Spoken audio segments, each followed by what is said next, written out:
Debout Congolais, unis par le sang, unis dans l'effort pour l'indépendance.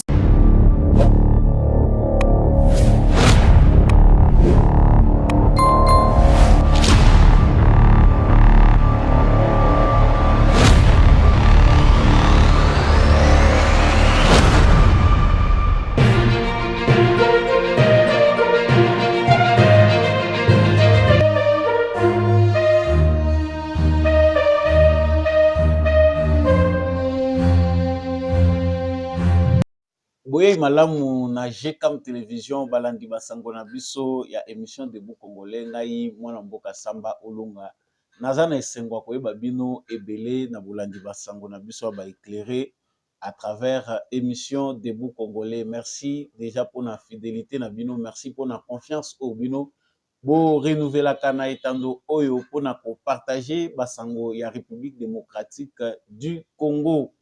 Yambo ete to banda émission na biso nazalaka vraiment na tina ya ko rappeler na ba commun de mortels que justice ya Nzambe erataka te, justice ya Nzambe moto moko te aishapaka na contrôle nango nyonso tosalaka na mpwasa to pe na nkuku toyeba yango ke litomba ezali soki okosalaka mabe okanisi ke oza makasi koleka bato nyonso oza na possibilité ya kodévier justice ya Congo yeba ete justice ya Nzambe et pour attaquer à mokolo moko te, tôt ou tard tu finiras par payer les prix de tes actes. Je passe directement aux informations qui m'amènent devant vous aujourd'hui. Sango ya liboso ezali balopar na biso ya football ba perdaki match mokolo ya lobby 1-0 face aux éléphants de la Côte d'Ivoire, en tout cas sur un terrain où ezala qui conquis na bango.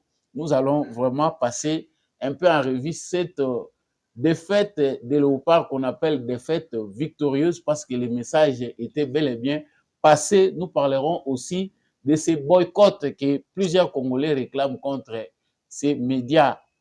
Canal Plus, Oyo, Ezali, Mingi, vraiment, les Congolais bazako kote c'est la ngombongo Mingi, mais ils ont boycotté les supporters congolais hier dans le match.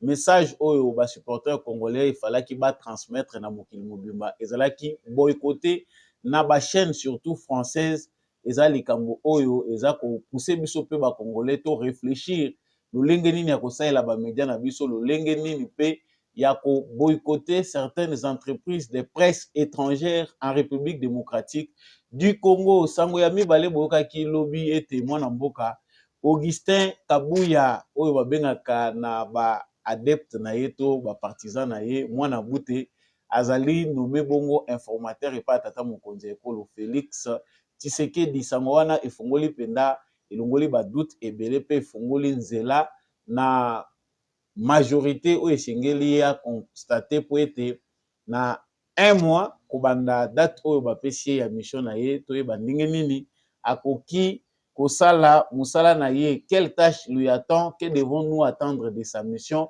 quel est son avenir, ye muto ba nommé informateur avenir na ye pe ezali ndenge nini boza ebele ya komitu na ba question wana tokomeka mpe komanyola po toyeba ete tâche ya Augustin Kabuya eza ndenge nini, qu'est-ce qu'il va faire, est-ce que tâche ezali difficile, est-ce que tâche ezali facile, ba résultat ekoki kozala nini tokolobela ngo na kati ya émission na biso ya mboto kende pe na est ya République démocratique du Congo toyeba ete ba léopard na biso ya football ba muyaka ba maillot te na terrain de football no léopard aussi de l'armée bazalaki na front. En tout cas défaite on va faire subir na ba terroristes et armée rwandaise ezali munene. En tout cas ba cadavre ya ba rwandais et traîné na ba colline où ezali ko surplombé Sake ezali quand même jusque là maintenant exemple de toute menace ya ba terroriste rwandais kasi basuki wana te ba changer pe lisusu camp bango bake ko attaquer lisusu na nord ya Goma aux environs de Kibumba. Nous allons parler de l'actualité de la guerre koyeba bazali siko na niveau nini na bitumba menace ezali de tout côté lokola bazui de fait ba essayer de fait na front oyo bango bafungola ki côté ya Minova na Chacha ba échoué ba na Sake ba échoué. Maintenant, les terroristes de l'armée rwandaise bafungoli nde na axe Kibumba na village à Rui Biranga, groupement de Boumba, dans le territoire de Nirangongo. C'est là où se concentre actuellement Bitumba. Toujours parlant de l'armée congolaise, l'armée a présenté 44 présumés bandits armés à la population de Goma. Parmi ces bandits armés figurent 7 militaires, dont 5 hommes et 3 femmes de nationalité rwandaise. Tokolobelango na basango na biso ya mokolo ya lelo MONUSCO esengeli a présenté na conseil de sécurité ba option pour na concrétiser soutien na ye na force ya SADC. Bazali koloba ke MONUSCO il faut pas travailler na force ya SADC yango wana bango bazali ko présenter ba proposition to pe ba option na bango na conseil de sécurité pour ete yango ekoma effectif. Est-ce que ba congolais bazali d'accord na yango? Tokolobelango na kati ya émission na biso yambo tosukisa na likambo etali ba bombe oyo ezali ko continuer ya ba terroristes rwandais toujours à l'est de la République démocratique du Congo. Cette fois-ci dans les camps de déplacés non loin de la rivière Mubango, il y a encore bombe moko ya ba terroristes rwandais koyaki wana explosif et sali dégâts mon côté humain. Nous parlerons dans cette émission avant de parler aussi des révélations. Il y a depuis 2009, il y a Edward Snowden, ancien consultant et agence américaine de renseignement PA NASA. Aza kotali salolenge nini RDC azali pays les plus écoutés na ba renseignements étrangers. À quoi servent les renseignements? Oyo États-Unis aza kozwa ngonga nyonso concernant RDC. Aza koyoka ba autorité congolaise, aza koyoka ba rebelle ezalaka po et apporter nini tokolobelango na émission na biso ya mokolo ya lelo. Encore une fois de plus ndeko Samba Olonga tondi bino penda botoni ndenge boponi etando ya malamu fréquence ya ba éclairé GCAM télévision à travers émission ya ba patriote debout congolais. Vous n'êtes pas encore abonné à cette chaîne, je vous prie de le faire. Abonnez-vous pour ne jamais manquer notre actualité. Merci Nabino Oyo bo s'abonner dans les 48 heures Oyo précédé émission Oyo Natondi Bino Boye Malam. Likez, en tout cas, n'oubliez pas de liker, de partager cette émission avec les autres frères pour bango pe bazala éclairer pe debout lokola yo pe ozali debout pe éclairer.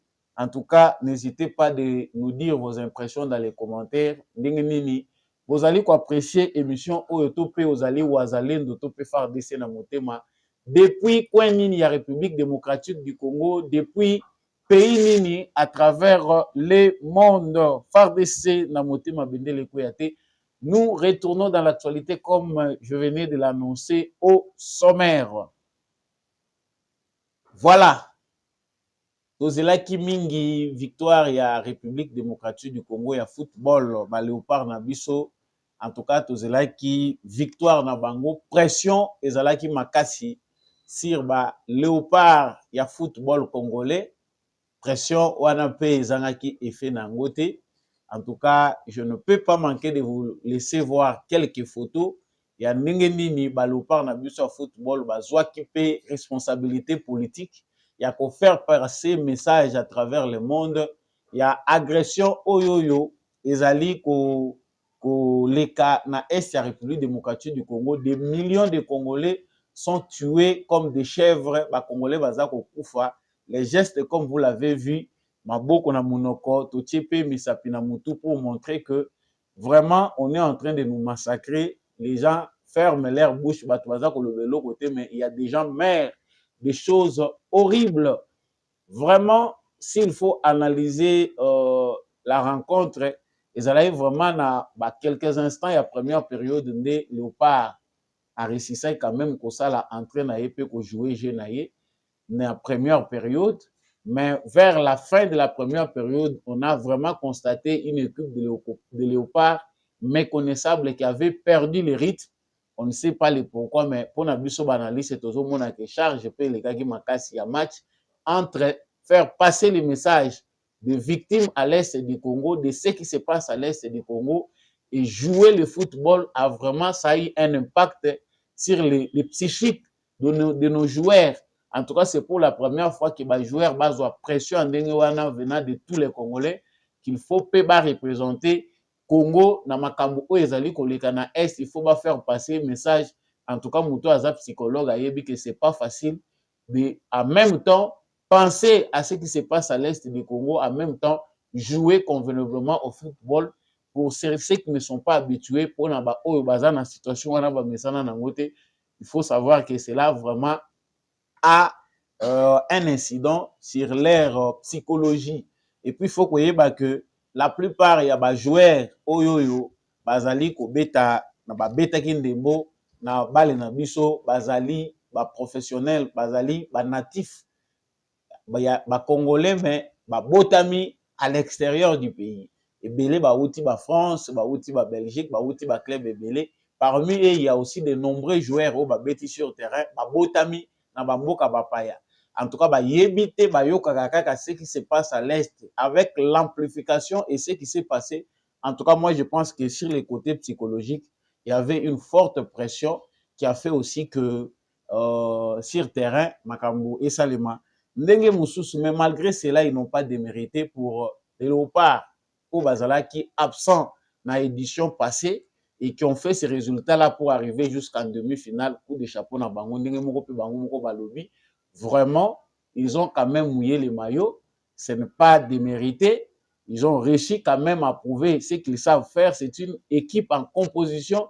Tout ça, qu'on se souvenir que l'entraîneur aujourd'hui, Sébastien Desabre, a entraîneur à Zouami, pendant que Léopard, ils avaient sombré. Tout ça, même pas vraiment la possibilité que tout le monde ait. Mais grâce aussi à l'entraîneur et surtout à l'implication du président de la République, du gouvernement de la République, tout le monde équipe moko récomposée et puis bah ça quand même bah bon résultat. Nous n'étions pas favoris, mais on a réussi. On attend de leur côté que bah ça la mieux. Dengue bah koki ko zoapé troisième place si cela peut, bah bunda pour avoir même place à honneur. Dengue match mususu ezali kozela bango. Mais l'actualité, pour aller très vite, na makambo elekaki lobi, c'était aussi les messages. En tout cas, les supporters congolais dans l'ensemble, influenceurs, leaders d'opinion, s'empressa pour que cette CAN aussi puisse être le lieu par lesquels, les canaux par lesquels l'ensemble des Congolais peuvent passer le message, faire passer le message de ce qui se passe au Congo. Mais quelle était notre déception de constater que malgré toutes ces images, il y a des Congolais qui ont des pancartes, banderoles, t-shirts, il y a des messages qui ont faire passer les génocides qui se commettent en silence, qui se passent en silence au Congo. Nous avons été boycottés par les médias qui ont couvert ces grands rendez-vous de football au niveau africain. Les médias ont fait défaut, surtout Canal+. Oyo bazali ko récolter et belé ya mbongo na Congo. En tout cas, même dans les zones périphériques, la capitale congolaise, même dans les villages aujourd'hui en République démocratique du Congo, Canal+ est implanté. On voit même des gens pauvres par souci des images, par souci d'être connectés, voir ce qui se passe dans le monde, payent l'abonnement coûteux de Canal+ en République démocratique du Congo. Tozali ko futa mbongo ebele na ba chaîne Canal+. Faut ko tala bouquet na bango pona kozwa ngo ozwa ba meilleure chaîne oyo bango ba transmetaka ba événement ya bien oyo mutu nyonso se sentaka à l'aise. C'est au Congo où on paye très cher ba chaîne ya Canal+. Ba bouquet ezali tina ya ba $100 oyo biso tozali ko futa. Mbongo ebele au Canal+ azali kokota na Congo, mais Canal+ du début à la fin du match a boyi ko faire passer ba image ya ba Congolais ndenge bazali ko dénoncer ba massacre oyo ezali ko salema à haute échelle, génocide oyo ezali ko salema à l'est du Congo. Les médias français sont rancuniers, ce sont des médias qui font du mal aux Congolais. Te comprendre à travers message que tu as bisomoko. J'ai pas eu le temps de comprendre. Ah, mais qu'est-ce qui se passe? Comment on nous montre que des supporters ivoiriens? Est-ce que dans ce stade, il n'y a pas des supporters congolais? Bande konangai, pasi nanga, na ebineni na ko traduire en moté. vraiment, je ne suis pas décideur politique, mais tozali kosenga na CESAC, tozali kosenga na ministère ya information et communication, ba étudier na lolenge nini bakoki pe ko discipliner ba média oyo ya bapaya. Parce que apport na bango ezali kaka biloko toza komona ya ba bachelor, ya o bazali kotekela bana na biso ya basi bosenzi ba rêve ya imbécilité oyo ezali ko éloigner bango na culture na biso ezalaki digne, culture ya respect ezali lisusu te. Bana basi baza kolata mabe, bana mibali baza ko se comporter na bosenzi nyonso. Il n'y a plus rien de culturel na ba société na biso à cause ya mondialisation ou ezali imposé na biso via ba médias puissants lokola ba Canal Plus. Il y a toujours un moyen que biso pe ba médias na biso, gouvernement na biso, to s'organiser pour na ko éloigner influence ya ba médias au étranger, baza ata na respect ata mukete pour les Congolais, baza na respect ata mukete pour na ba Africains. Ça doit réveiller les consciences collectives des Africains, non seulement des Congolais, mais la conscience collective doit être éveillée par rapport à l'apport des médias occidentaux en Afrique. Les médias occidentaux sont au service des multinationales. Ce sont des millionnaires, des milliardaires qui financent les médias. Et puis les médias, en échange, ils viennent aujourd'hui avec des prestations de services très coûteux. Oh, biso tozali ko enrichir bango lisusu davantage. Baza kozwa bandeko na biso tirer à la volée pour les engager na ba chaîne na bango. Baza ko sous-traiter bango pour ba kosaka biso à l'image que ba chaîne wana ezali ba chaîne ezali animée par des Africains. J'ai été très déçu.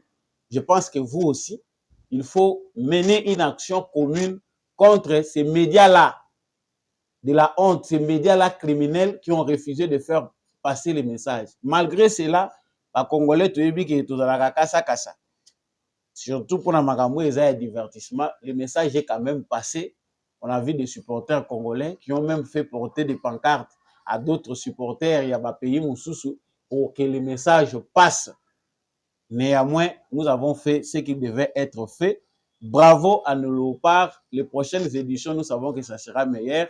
L'entraîneur doit continuer avec les objectifs. N'avait même pas été engagé pour que nous puissions avoir la canne ou arriver au niveau où nous sommes arrivés. C'était pour préparer l'équipe.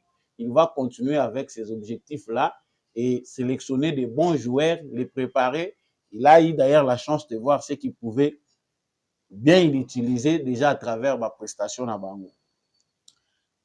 Sango ya mibale tokolobela awa ezali sango ya nomination ya oyo bazali kobenga Mwana Bute Augustin Kabuya, compagnon de lutte, azape aîné, compagnon de lutte, nangai parce que la lutte qu'il a menée, Bisson Soupé Torajoignaki yango pour la liberté et l'état des droits. Augustin Kabuya, aujourd'hui nommé informateur.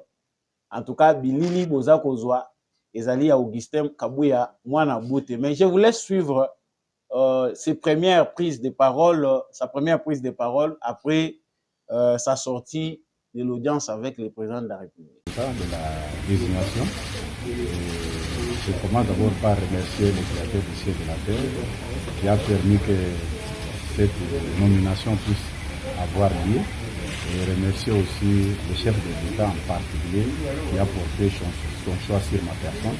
Ce n'est pas parce que je suis plus intelligent que tout le monde, mais c'est un destin.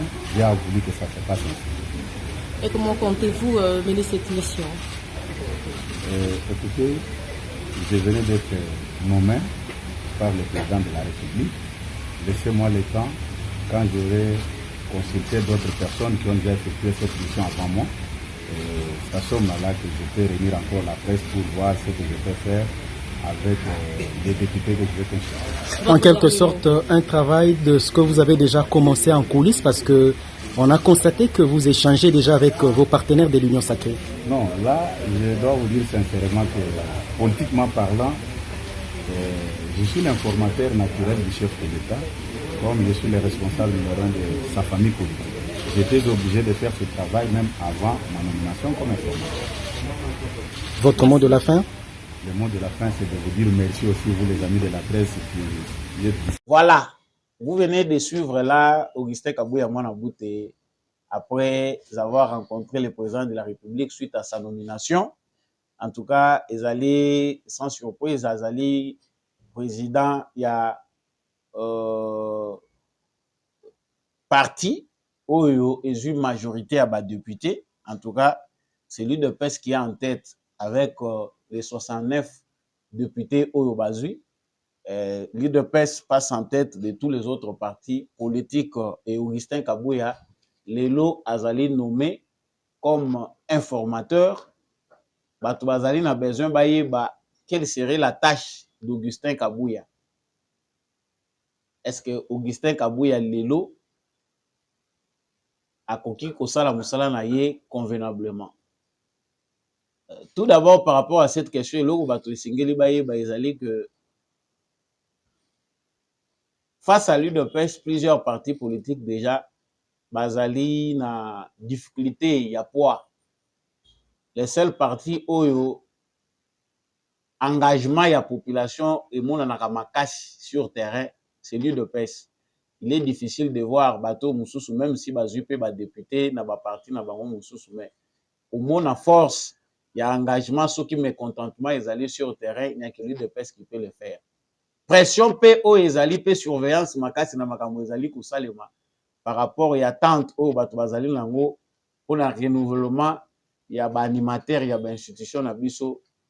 On voit beaucoup du côté de l'UDPS que vraiment bato bazali mingi na impression au chap poids mingi na makambo ezali kosalema. Mais le lenge oyo Augustin Kabouya yemoko asili koloba déjà de manière secrète ba démarche ezalaki déjà kosalema. Ndenge baza wana bayebani déjà bayebi pe ba ambition bayebi ce que l'UDPS veut. Bayebi pe oyo pe eza bango pe souci na bango par rapport ya positionnement. Ndenge bango nyonso baza wana AFDC, MLC, UNC, pour ne citer que ces partis-là, et d'autres regroupements oyo bazali au sein ya Union Sacrée, bayebi ke mama na bango nyonso ezali UDPS. La seule voie oyo bango bakoki kolanda pour que les Congolais ne soient pas énervés, c'est la voie de l'UDPS. Ça, à ce niveau-là, déjà, on sait que les alliés déjà qui ont en faveur et en avantage à les Congolais. Si l'UDPS est sérieux ou sérieuse, je pense que la partie Union Sobatekali va kolanda rythme. Si à l'UDPS, il n'y a pas du sérieux, les partis Union Sobazana Union Sacrée, rythme kozala yango moko wana. On a vu que mécontentement ezalaki lorsque Vital Kamerhe a créé qui PCR. Mais après, c'est Augustin Kabouya avec son UDPS qui s'est comporté en responsable pour endiguer crise wana de manière à ce que et même en éclatement à Union Sacrée. Déjà au départ, il faut savoir que logo et Salemagi na Augustin Kabouya Vital Kamerhe ezalaki bien accueilli par la population. Mais pour que ça se gère, Augustin Kabouya a joué un jeu politique de manière à fédérer les opinions divergentes, calmer batu par rapport à l'ambition na bango, de sorte que des ordres à la tête. Et de ce côté-là, on peut lui dire que coup de chapeau à Augustin Kabouya parce que il a quand même joué son rôle pour apaiser les tensions. Il a joué le rôle de sapeur-pompier pour que la tension ait créé la dissension interne. Et à ce niveau, tu as vu que bateau bazana ba ambition, même si bazana ba ambition, va comprendre que ambition à l'élo na lobby ezandenge mon côté. So que vous allez na ambition na yo, il faut ta la paix kanda ou Congolais libanda za kotalela. C'est que les Congolais attendent de Tshisekedi. Et au koyi ko étaler pe ambition na yo, okutani na colère ya ba Congolais, mbala moko bimi disqualifié. Donc ce que les gens voyaient, c'était qu'à l'image de Vital Kamerhe. L'ambition est normal. Mais le fait que Kamerhe wele laki kocha mutu tangu nanu ba moni bato bango ba sepela ki komona te e bimela ki engam. Mais Augustin Kabuya fédéré tomonaki ba asangani asololi na batu ya UNC Billy Kamba le secrétaire général ya UNC azalaki na Augustin Kabuya basololi avec Batunso bazalaki. De l'autre côté, il a rencontré aussi Jean-Pierre Bemba, batu ya FDC à Bahati. C'est-à-dire déjà le travail était en cours et c'est bandaki déjà Kosalema. Et sur base de ce travail-là, sur le plan maintenant constitutionnel, le président de la République a nommé informateur pour identifier majorité. Tu as vu que secrètement, il y a des négociations qui se font. Mais sur le plan officiel, on sait que majorité est allée en faveur. Il y a eu de PES. Il y a eu de PES, c'est majoritaire numériquement, mais majorité, est allée voulu par la constitution que aux à la majorité moko ils ont permettre que donc là il faut identifier batu ndenge nini bokoyo kosangana po komimisa majorité batu nyonso oyo bazali na union sacrée bazana ba ambition batu nyonso oyo bazali na union sacrée bazali na souci pe que bazala quelque part na gouvernance ya Tshisekedi. Tous les politiciens veulent être quelque part, même ceux qui vont jouer le profil bas, on a kozwa na bango kotinda balingi bazwa pe part na bango ya munene en fonction ya oyo bazui. Masanga eza déjà ebelé na kati ya union sacrée et il faut que l'UDPS pèse comme la première force politique pour fédérer les autres.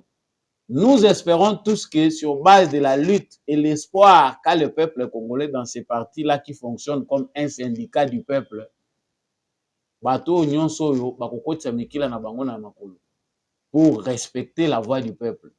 Soki de pesa lobi voix tokolanda yango yo bango balandi yango te libanda bakozala discrédité makelele kozala makasi parti na bango ekozala décrédibilisé aux yeux de l'opinion. Donc, au sein de l'opinion, l'IDPS a déjà son aura et la tâche d'Augustin Kabuya n'est pas pour tout le bac za musala osala te mais azana tâche moko eza vraiment difficile te ndenge ba informateur mususu bako okutana nango. Déjà, il a un parti avec son poids qui fait peur. Bayebi ke awa soki kaka buzo besalami libanda IDPS akotia makelele ba parlementaire debout bato ya IDPS bazalaka shosho en tout cas tokoya kozanga kimia. D'où il faut totalelaka IDPS ndenge IDPS akopesa impression wana biso pe tozwi marge ya manœuvre. Yango omoni mwa kimia oyo semblant ya kimia oyo tozwi awa oyo bato nyonso bazalaki na ba ambition bazongi batikali ya kovanda c'est tant ba comprendre que la tâche d'Augustin Kabuya ne sera pas forcément difficile. C'est une tâche déjà presque facile. Pour lui, Augustin Kabuya, ndenge azali wana, amiyebi na ye déjà que batouana bazali maîtrisable et gérable. Donc, il suffit pour la bango ligne de conduite. Ndenge nini bako kotambolela bakolanda parce que ce sont des politiciens pour la plupart oyo baza ko créer trouble wana pour la plupart baza na ba mentalité na bango ya kala. L'UDPS doit prouver ici par l'excellence dans le jeu politique qu'il faut tout servir le peuple. Il faut ba ambition na bango wana ba revoir yango en baisse. Ba ambition na bango il faut ezala croissante, il faut ezala nasser. Parce que la plupart des gens qui ont travaillé avec Kabila, il faut que le peuple congolais a vraiment besoin de institution. La chance doit être accordée à une nouvelle génération, classe moko ya sika, ya ba politiciens oyo bakoki facilement kozala façonner na décharge to mupepe ya sika oyo Félix Tshisekedi a mis na scène politique. Donc, vu sous ce plan-là, Augustin Kabuya n'a qu'avoir un ton fédérateur, mais avec une bonne ligne d'orientation. Il faut bango babanga. peu importe taille ya ba député oh toza na 40 lokola tosangani na bato baza na 15 tosali calcul bo biso faut bapesa biso poste boye lokuta l'UDPS doit avoir la primature, l'UDPS doit avoir la présidence de l'Assemblée nationale, point barre. Oui, Tikaliwana, travailler. On sait aussi que les postes clés, Nakatia, le ministère, il y a régalien, l'UDPS ou le président de la République n'a plus à négocier avec quelqu'un pour nommer Batou, dans le poste, il y a un ministère régalien. Dans le ministère régalien, Tshisekedi n'a pas à discuter. Dans le niveau de l'Assemblée nationale, il faut trouver fauve moko oyaza capable ya ko implémenter, ya ko marquer vision et idéologie à UDPS. C'est très important. L'UDPS a beaucoup combattu la lutte d'Etienne Tshisekedi, il sera beaucoup honoré. Ceux qui va sentir effet, topé vision. Il y a Etienne Tshisekedi à travers héritier naïe na kati ya institution. Jusque-là, outre le président de la République qu'il a fait avec la présidence, batuna nous penda ba sentir Etienne Tshisekedi était na institution nyonso etikaliao. Il faut que cela se fasse. Ce qui ba cadre, il y a eu de pêche au bazar ambitieux, bazar koyeba te que mission pe ezali que Tshisekedi vive éternellement à travers nos institutions, à travers des valeurs. Ce qui boza kotala yango te boyeba ke pour que l'UDPS vive, le peuple congolais doit voir au sein des institutions la vision, les effets de la lutte de l'UDPS qui était l'instauration de l'état de droit et la démocratie, outre la politique socialiste, Oyo, Etienne Tshisekedi, Azalaki pour revendiquer, Azalaki peu partisan. Le socialisme doit se faire voir. Il y a Assemblée nationale où il y a animateur où il faut awawa, il faut que la politique qui doit primer c'est la politique socialiste. Qui dit socialiste, il faut population à mon socialisme. Socialisme est différent na libéralisme. Oyo ba plus fort baza ko profiter na légèreté à l'État. L'État presque inexistant pour étouffer, pour s'enrichir davantage. Parce que les libéraux veulent que l'État tika marché et s'autoréguler. Mais le socialisme n'apprend pas cela. L'État doit être là pour réguler, pour orienter. Sinon pas, le plus fort vont marcher sur le plus faible. Et l'UDPS a ce devoir-là sacré de bien implanter la politique socialiste en République démocratique du Congo. Jusque-là, les socialistes, socialisme est zéro na Congo, mais ne se fait pas encore sentir lorsque on a des députés et des ministres qui vivent mieux pendant que des salariés congolais, des journaliers congolais et la population congolaise à tous les niveaux souffrent. Salaire moko dérisoire, et ça vous permettre que Batouba joindre les deux bouts. Voilà, cher Augustin Kabouya, ce que tu dois mettre en tête. Tâche na yo informateur et vous allez facile ce qui origine. Il faut pas sentir que c'est l'UDPS de Moutou, Azali porteur. L'UDPS de Moutou, Simbi volant. Kokende kokota na cadence na bango te parce que na kati na bango oyo balingi nanu mbongo baza koluka ko s'enrichir baza nanu ebele. Donc voilà un peu pour parler de la tâche de Augustin Kabouya. Et cher Augustin Kabouya, wana maloba ko ute pai na ngai te soko koyoka ngai pona yebike ekokomela yo kaka. Pona nini pete yo pe okokoma président de l'Assemblée nationale? Pona nini yo pete okosimba poste moko clé na kati ya institution? Eza faisable. Vous avez lutté, vous êtes l'héritier d'Etienne Tshisekedi. Outre le fait d'être député, vous avez aussi des qualités qu'on aimerait voir au sein de nos institutions. Vous êtes un bon représentant de l'UDPS. Vous êtes un gardien du temple. Il faut payer ou animer na kati ya institution. Parce qu'on a soif de voir ce que les héritiers d'Etienne Tshisekedi peuvent faire après lui. du pays et des partis qu'il leur a laissé. Comme ça, tout le monde a fait ba étoile mususu pe ya UDPS oyo ezali dans l'ombre et briller. Tango Ronaldinho azalaki na Barcelone, Messi azalaki komona na te. Tango Messi Ronaldinho akei alongwe Barcelone, Messi aye komona na meilleur joueur, chance aye kozwa ba ballon d'or rebelle. Soki Ronaldinho a continué kozala wana et puis discipliné, Messi alingaki amona na te. Eza pe ndenge moko na politique, ba héros dans l'ombre bazali, l'UDPS a des gens formés, mais oyo pe baza sous ombrage. Il faut pe ba monana. Il faut que l'UDPS s'organise à faire sortir de jeunes talents, de jeunes qui comprennent, qui ont bien incarné l'idéologie du parti, bah ça la paix fierté à parti yango. Rendre l'UDPS présentable, ngana lobi na ngaka, eza ba idée. Tango boko pesa nga tendance, boko pesa nga nini, ah, les conseils, cher Augustin Kabouya, les conseils sont gratuits, cher aîné. Biso to pesi kaka na presse pour porte d'entrée tantôt, et la rapace mon boulot pour na okotsa batu nyonso, mais le message est passé.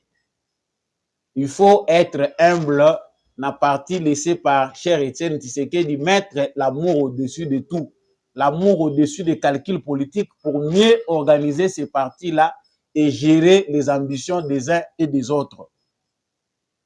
Voilà, wana natiki nomination ya Augustin Kabouya na kanisi ke tozongela ngo lisusu na makambo ebele ba sujet oyo ezali très na polémique nga na kokota ngo mingi te. Toyiki mbutu eza kuna mingi entre IGF toujours na batu ya EPST tozongela ngo lobby. Polémique eza mingi kuna guerre ya ba communicateurs ezali. Ça nous concerne pe nous y reviendrons. Toke sikoyo na est ya République démocratique du Congo. Bandeko na ngai mokolo ya lobby ezalaki benda bika wana Léopard azalaki komuye mayo na terrain ya football, message eza kozala passé ke baza ko massacrer biso FARDC na ba wazalendo bazwaki pe revanche na bango likolo ya banyangala kata ya armée rwandaise oyo baza ko batama na kombo ya M23. Avant kota na profondeur ya information il faut na loba makambo baraimo ti banda basala to rappeler yango lisusu po bale sili bale tikaki ba musu na distraction. Les documents peut ne pas être lisible. Document wana ezwami na kati ya mukanda moko. Ces documents là que vous voyez nous montrent la genèse, parce que deux fois tokotangaka Rwanda mais tokoyebaka te bandeko na biso oyoyo bazali à la base la situation économique pour prévaloir les lots. Quand nous disons que les M23 ils allaient mascarade ya ba mindele na Rwanda, bato bazo kanisa ke tozo ko lobaka ba biloko par fanatisme, ce sont des choses vérifiables. Les accords du 23 mars 2009 entre le gouvernement congolais et le CNDP yango bosenzi oyo bandeko na biso basala, s'il vous plaît, terme ezaka choquant, mais na préférer kolobango na muto oyo aza ko commettre ba acte sans koyeba nini aza ko sala. Raymond Tshibanda qui est encore en vie vit calmement. Je pense pas qu'il manque le pain. Ses fils et ses petits-fils vivent calmement. C'est Raymond Tshibanda qui a représenté le Congo. Accord conclu sous le gouvernement Muzito, octobre 2008 à février 2010 entre le gouvernement de la République démocratique du Congo, représenté par Raymond Tshibanda, Tungamulongo, alors ministre de la coopération internationale et régionale, et les groupes rebelles du Congrès national pour la défense du peuple, CNDP, du célèbre seigneur de guerre, Laurent Kunda Batware. Lelo oyo batu ya PPRD baza na courage ya kofungola munoko ko incriminer Tshisekedi. Batu bazo beta match Goma eza menacé, bango bazui Tshisekedi pour cible. Bakor oyo ya 2009 oyo bokendaki ko signer bondimi bozwa ba M23 bazaki nanu ba M23 te. Bozwa batu ya bakunda Batware ba Rwandais bosala bango bakoma ba Congolais. Je vais lire pour vous encore. seigneur de guerre Kunda Batwa, cet accord a été signé devant un témoin de marque, monsieur Olusegun Obasanjo, ex-ministre, ex-président nigérien, alors envoyé spécial de l'ONU chargé de la crise congolaise. Au terme de cet accord, il était reconnu aux Rwandais le droit d'être des Congolais, d'être candidats et d'être élus et de participer à la vie politique congolaise. N'est-ce pas là une haute trahison? Ba Congolais bozalaki wapi? Bovandaki na bino. Wana ba o lelo baza ko finga Tshisekedi, bazui Tshisekedi a comme cible, bozali nanu kobina. Wana penana ne touchaki bino bien te. C'est aujourd'hui que vous voulez que Tshisekedi puisse prendre la place de Dieu créateur pour terminer tous vos mots, comme ça vous vivre en paix, vous continuer kobina ndombolo. Des fois ça énerve. Nous ne sommes pas là pour défendre Tshisekedi, mais tant que batu mususu, ignorant même des propres histoires, yamboka na bango, qui n'ont pas même le temps de feuilleter 2 pages. Combien de résolutions ont été signées par les Nations Unies pour na makambo etali guerre à l'est du Congo? Ils n'ont même pas le temps de lire l'histoire. Ba yebite conflit en wutaki wapi, ba détail important. Oye salaki ke ba institutionnaliser complot. Et les wapi, vous ne savez pas. Mais lorsque vous vous sentez concerné par la cause nationale, vous vous sentir patriote parce que Makelele legi mingi batu nyonso bazolo belango, tu penses que c'est Tshisekedi qui est ta cible. Bande konanga ezalaki parenthèse moko na fungolaki ezalaki eza fâcheux parce que quand ozomona makambo ezoleka na ba réseaux sociaux alors qu'on est obligé d'être ensemble et unis, ça nous énerve de voir certains Congolais par ignorance ou par mauvaise foi incriminer Tshisekedi. Oyo na minute Tshisekedi obiso tozo incriminer nde Moïse na biso. Parce que toyebi te so tozalika na Kabila na Momoyo, toyebi te so tonga tozala na combien de ministres rwandais na gouvernement congolais. Et pour terminer ça, Batuniye, Monsieur Chibanda, acceptez-vous de signer un tel accord? 3 fois de suite, le rôle Batunaka petelo. Raza kuwanga na Yesu. Oyebiye na yebiete, oyebiye na yebiete, Monsieur Chibanda lobi, oui, nous acceptons. Wana zalaki sous drogue ya Kabila. Kabila sa drogué ye, asa komisi mwasi na ye. Ayebisiye na soka, Monsieur le ministre, votre pays aura des problèmes. Le sort de la RDC, ezalaki jeté na moma wana. Dit l'auteur, ya ba page toza kotanga awa. Sikoyo, tango bato wana bamoni ke bakomi kobimisa bango, baza kosala partage konome, bango baza ko se retrouver te, bakotisi bango kaka na ba certains postes na armée, mais baza kopesa bango te obanaye koluka sur le plan politique. Mouvement CNDP et komi M23 oyo toza komona lelo. Tshisekedi n'était pas président, l'UDPS n'était impliqué ni de près ni de loin. Tshisekedi devient président, aye kokuta lisusu M23 dossier na mesa na ye. Il était obligé d'écouter batongo baza komiloba bato M23 makambo baza kolobeza nini. Tango babengi bango na Kinshasa baye. Amoni ke makambo baza koloba nga attaque président de la République au nom du serment que j'ai prêté, je ne peux jamais accepter que bato yo to ndimana bango biloko aboni. Il les a laissés. Albibo kende papa oyo tokoyi ko résoudre yango te. Soki boyoka na kalabwe mais na momoyo eza impossible. Voilà le patriotisme. Na fongola ki parenthèse o bande konanga eza pona koletsela bino tango te. Ezali pona ko encourager biso ba congolais to tangaka. To yekola malamu histoire na biso. To se contentaka na ba bribe te. Parce qu'à force de se contenter seulement des bribes d'informations, on peut tomber facilement dans la manipulation. Vous verrez que la plupart des Congolais ne lisent pas, ne maîtrisent pas intégralement. Dans la plateau de télévision, un Congolais se fait m'amener par un originaire rwandais. Azakotali, ça y est, situation à l'Est. La plupart même de nos acteurs politiques ignorent ce qui se passe à l'Est. Ils n'ont pas le temps. Retournons à nos chers moutons. Lobby Sukoyi et Salaki Moussala Nango ba force spéciale na biso esalaki mpe mosala nango na bangomba ya Sake.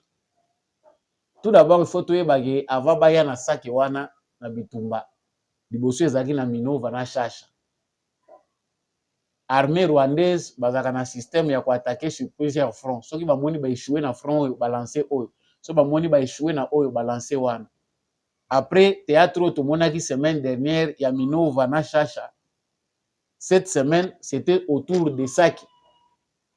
Po bazwa Sake. Tangu bayoki ke bombardement eleki Sukoyi azotika bango te asible azobamba butu bango bakanisi ke mutu azomona biso te drone na nyati bango bamoni bibembe bamoni de badade bao baza koluka balokota bibembe po bakima nango bakimisa bibembe bazwi lisusu frappe balobi non. Nous ne pouvons pas vraiment à ce stade ici totika boye wana nde bomoni ba pondre communiqué wana. Moi j'ai pas le temps de faire passer ce communiqué là qui circule depuis hier ya ba M23. Non, le M23 n'a pas l'intention de prendre Goma. Nous sommes prêts to dialoguer, nous sommes prêts à observer le cessez-le-feu. Soki bazui fimbu nde bayoka kabongo. Riposte oyo gouvernement lakaki. Tangu bato baza koloba Goma ezoko kweya Goma, tangu riposte salami de manière énergique. Oyoki bango balobi baza ko bombarder ba zone densément peuplée. Soko yoki kaka Rwanda zoloba les zones densément peuplées, sachez-les que peuplées par des terroristes, par des cafards. Wana babandi ko se victimiser. Wana omoni ba organisation touti bakomi ko koma mikanda ya kotinda na département d'état américain que eza na génocide moko baza ko sala na Congo.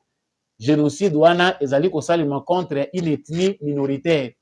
Mais je me demande même si les sénateurs américains qui l'autre fois Tulubelagi Awa André Carson qui parlait d'un génocide contre des populations minoritaires.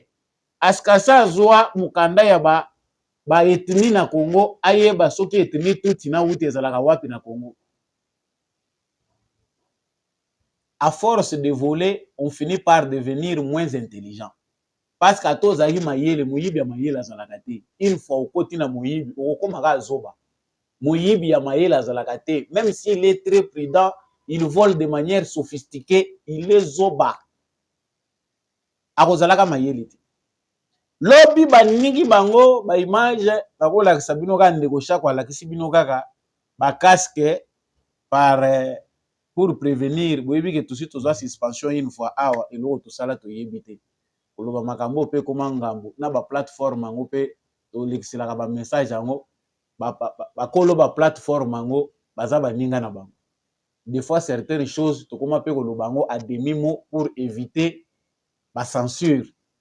Mais oyo to ko yeba ezali que ba image eza ko circuler na ba réseaux sociaux bozali ko mona eza vrai. Lobi penda bazwaki musala. C'est des centaines de morts côté rwandais, ba cadavre etikali eza ko joncher. Oyebi eloko nini ezalaka tristesse makasi ke soda ke ko bunda akufi ebembe na ye bo récupérer yango te. Ezalaka passe parce que par honneur logiquement il faut que armée a récupéré bembe na yo bayebi ko lela yo avec tout honneur.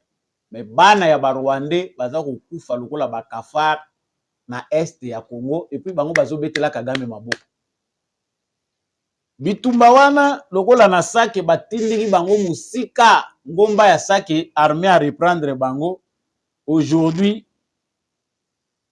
les affrontements sont signalés dans l'axe Goma Kibumba dans le village de Rubiranga, groupement de Buumba, territoire de Nirangongo. Kuna Ruunda na Nyundo eza na contrôle ya ba FARDC parce que ba changer soki koto de banda de salami ale bafongoli front mususu po babunda kuna pe na front ba uti ko fongola lisusu bazui frappe mususu ya FARDC et c'est là le plus important ba combat eza ko continuer que notre armée ndenge bazali ko renforcer effectif nango c'est plus mieux biso pe il faut ko zala na stratégie ya ko attaquer bango na plusieurs fronts ezali très important biso tozali ko réagir.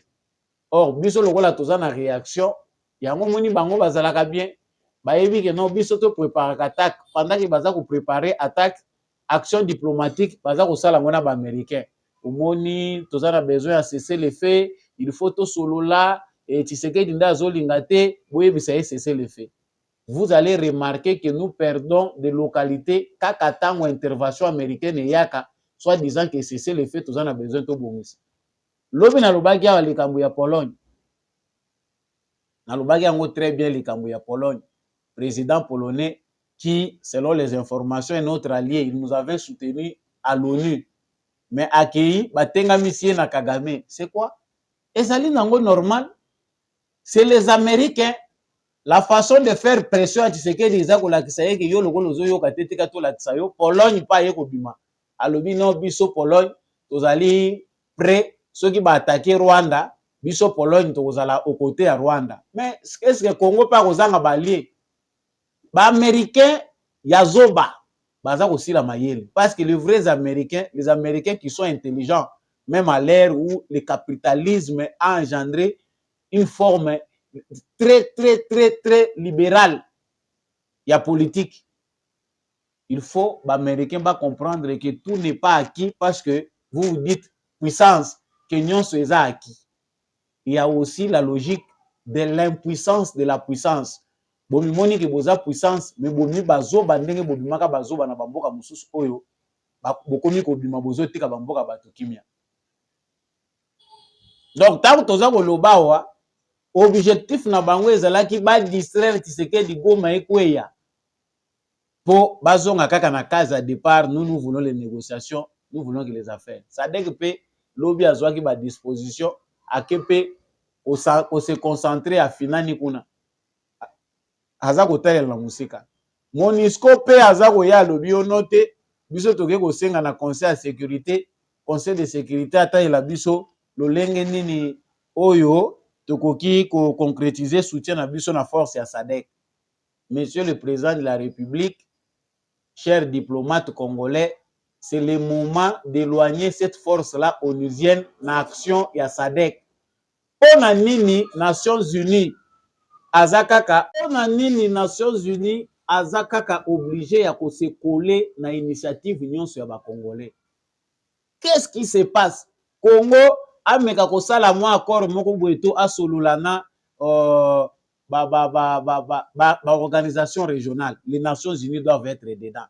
Tokeina makambu ya nini ya EAC Nations Unies alandi biso. Okende Sergel Nations Unies alandi biso. Oya na SADC Nations Unies pa ye lisusu ba associé ye.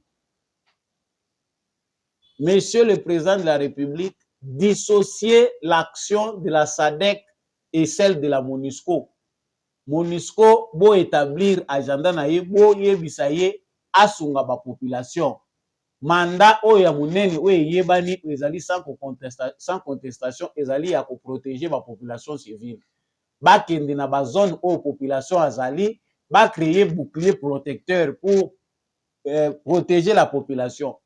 Bitumba soki toko bunda na SADC, OK, biso to bunda toza associé na SADC, mais pas question que action ya ONU et s'associer na SADC, nous allons encore échouer parce que la diplomatie américaine, la diplomatie européenne, ils ont fonctionné na ba intérêt na bango.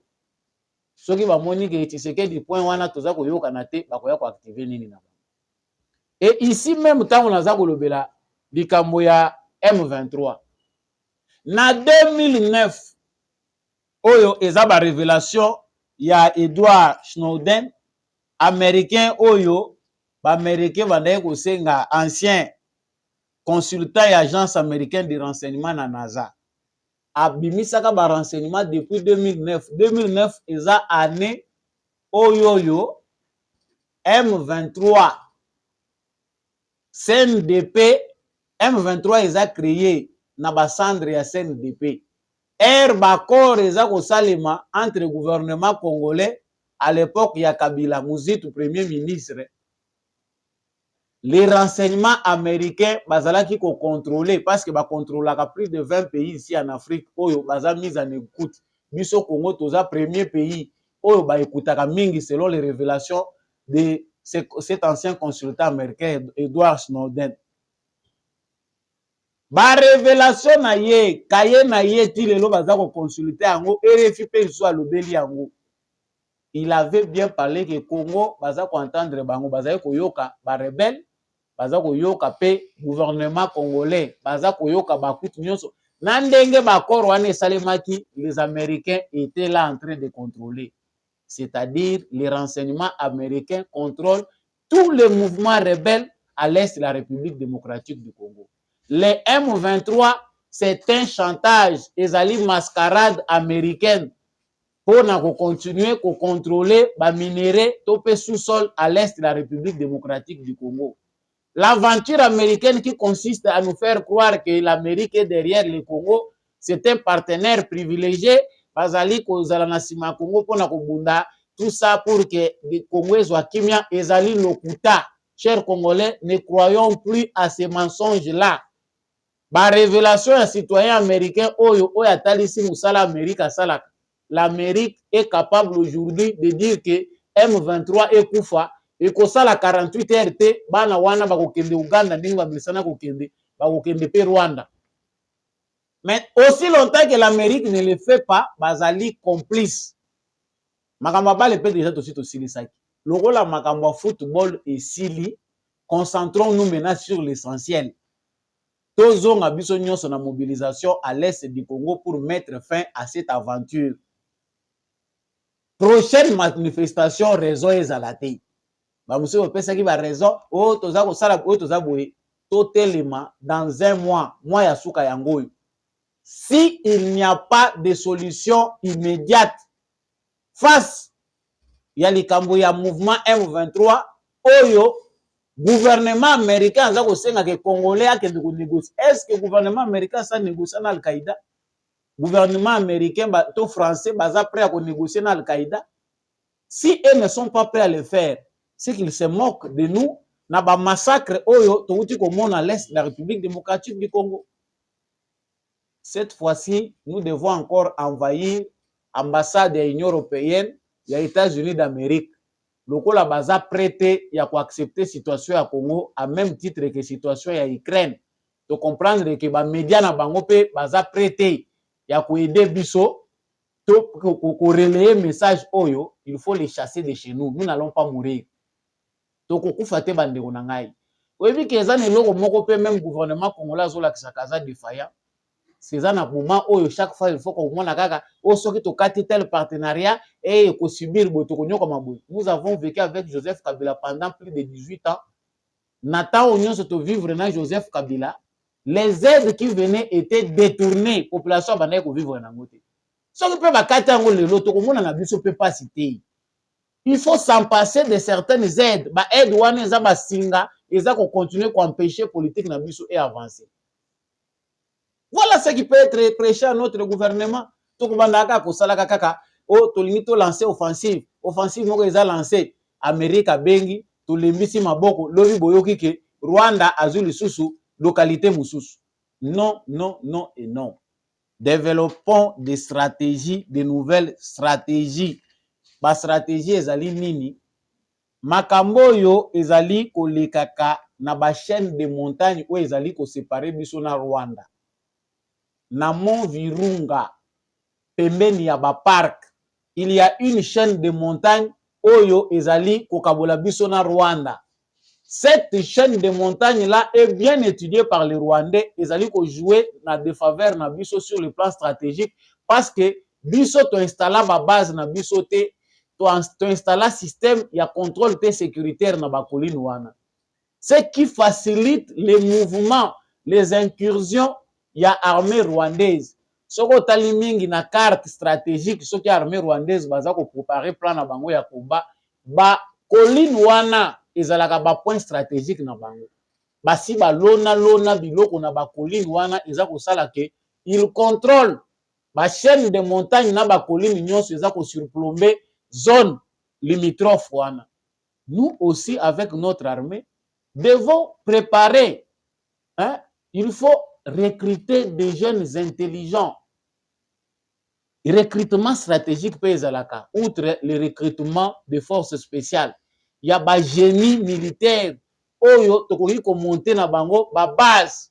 na ba zone wana stratégique na ba chaîne ya ba montagne wana parce que les Rwandais ils ont bien étudié ces montagnes là ceux qui baye ata bobomi bango kuna bango baza ko vandela kana ba montagne wana bayebi ke moindre pepe ba fongoli canal ba déverser les sous ba militaire mususu rwandais ndenge toza ko lobawa ba défaite baza ko subir ils ont besoin d'avoir encore du renfort aussi longtemps que nous n'allons pas contrôler ces montagnes là de manière stratégique pour faire de sorte que ba frontière na biso ligne wana ezala bien contrôlé à partir ya ba montagne wana soki ko senga ke bo louer soki bo somba na loba kutu bo louer bo somba ba arme stratégique armement stratégique pour na ko implanter ango na ba colline wana stratégique il faut le faire combien de fois il faut toujours d'incursion toujours au mona ba communiquer zo sala na passe ezaka l'incursion de l'armée rwandaise vient encore de violer l'espace l'armée rwandaise baza ko kota kaka chaque jour pourquoi est-ce qu'à cet endroit-là précis parce que ba colline wana jouaka na défaveur na biso bazana moi ba tunnel na bango basi ba traça ba bongisa ba yebi ke eza nzela na bango ba kotelaka facilement pe ba cheminaka ba matériel na bango nous avons dit depuis ba colline ba traversaka lokola le Ruengeri Sabinyo puis ba yeko kota na parc là c'est le long 1 km na frontière na bango facilité ya kokota na parc ezali ya biso ezali koloba ba bombe na bango ezoko continuer jusque là ko terroriser population na Goma baza ko ya baza ko fait soki ba frappe betami omoni bayebi bazo yeba ke soki bombe kwei na cité eza peuplé la première réaction bato bakozala ndebandade bakokende Dieu merci parce que dans 48 heures o bango bazo continuer ko largaka ba bombe na ba population civile ezoko sala penda ba dégâts mingi te sauf signaler que lobi mwasi moko akufaki na ba bombo bango ba largaki la maman là qui a été décédée non loin de la rivière Mubango ezalaki pasi penda mingi donc non la maman est décédée dans l'institut Mululu na Kimoka et voilà et puis pour terminer armée congolaise suite ya ba disposition à sika ezwami na ville ya Goma bakangi 44 présumés bandits parce que recrudescence ezalaki makasi ya vol à main armée kokotela bato na ndako koboma bato bakangi 44 présumés bandits ba présenter bango population moni bango pe na ba autorité militaire ya province mais na kati wana ya ba militaire wana bakangi to ba bandits armés 7 militaires bazalaki basi misato mibali 5 tant baza kolandela ba identité na bango ils sont tous rwandais donc il y a l'infiltration dans la ville de Goma et na point oyo biso tokomi que les Tutsis soient des Tutsis qui se disent qu'ils sont congolais, qu'ils sont des Congolais d'origine rwandaise. Face à une telle situation où il y a de temps en temps des citoyens congolais qui sont acceptés comme tels, mais qui sont en connivence avec le régime de Kagame, la communauté internationale et les Américains, les services de renseignement américains qui est à la base de l'aventure Tutsi au Congo, n'est pas capable de mettre fin à cette situation. Ils sont prêts à accepter qu'un sénateur ignorant ou corrompu vienne encore nous dire que non, t'es dans le moment où tu dois nous battre, bazali ko massacrer Batutsi. Mais les rwandophones nous montrent limite na bango que ba Congolais, malgré tout ce que le Congo a fait pour endiguer cette crise-là, maîtriser rwandophone oyo baza ko réclamer nationalité congolaise, on sent qu'il y aura toujours difficulté, il y a collaboration topé pour vivre ensemble entre les Congolais d'origine rwandaise et les Congolais autochtones. Aussi longtemps que Kagame sera toujours là pour utiliser les Tutsis comme ses instruments au Congo pour arriver à ses fins, Il n'y aura pas de paix comme ça. Que la communauté internationale ait créé les biso makamboyo. Parce que prochaine marche, il faut que y ait ça. Américain. Que bana na bino boya na bango na Congo. Ce que vous avez créé au Congo, bo résoudre la mobino moko. Bo longola Kagame, bo zongisa batuti na bahutu na Rwanda, bakende koyoka na kuna. Biso tozwa kimi. Émission ya mokolo lelo ekomi na suka. Vous verrez bien que basije zo zala kaka ebele soki to bito continuer na basije na makambo zo leka na Congo. To lalawa na bino moko pe bokolemba. Télévision ezangonga na pesi bino matondo mingi ndenge bozalaki ebele na kolanda émission oyo à l'est du Congo, lokola na Nord Kivu, na Ituri, bandeko ya Ituri bayebisi biso pe ke toloba na bino tango boza koloba baza komona ba pancarte ba congolais bazo koma balobi Goma. C'est que pour na bino situation oyo ezoleka na est ezala ya Goma. Non, il ne s'agit pas de Goma, il s'agit du Nord Kivu, il s'agit de l'Ituri. Il faut associer tous les Congolais. Donc quand on fait passer le message, il ne faut pas ignorer certains points importants. Eza Goma te, c'est l'ensemble du Nord Kivu, les a menacés. Donc on ne peut pas résumer la situation de l'Ituri et tout ça, mettre ça dans Goma. Ezali, la population belende bazali na problème wana ya insécurité. Merci mingi nandeko chaque wazaki na sima ya caméra oyo kwete émission oyo. Et comme on habite dans la bino, na pesi matondo mingi na votre Gérard Kabeya, matondo mingi na l'homme de la vérité des urnes, Jean-Louis Timbalanga. Merci mingi na papa Boniface Mpunga, papa Kennedy Mukendi, papa Jeff depuis l'Autriche, mon vieux Maurice Kikangala depuis l'Irlande. Merci à tous ceux qui aiment Samba Olonga Lobola, papa Freddy Ngwama, maman Bilonda, maman Lisette Mombendu, baye nyonso oyo Bozali pour soutenir émission Debout Congolais beaucoup va ça mon numéro est en bas de l'écran.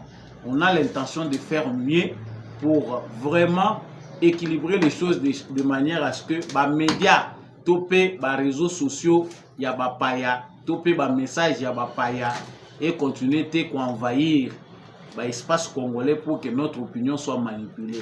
Aidez-nous aussi à le faire en tout professionnalisme, vous qui avez les moyens, qui aimait soutenir des bonnes initiatives, Bossala Yango, en appelant le numéro en bas de votre écran.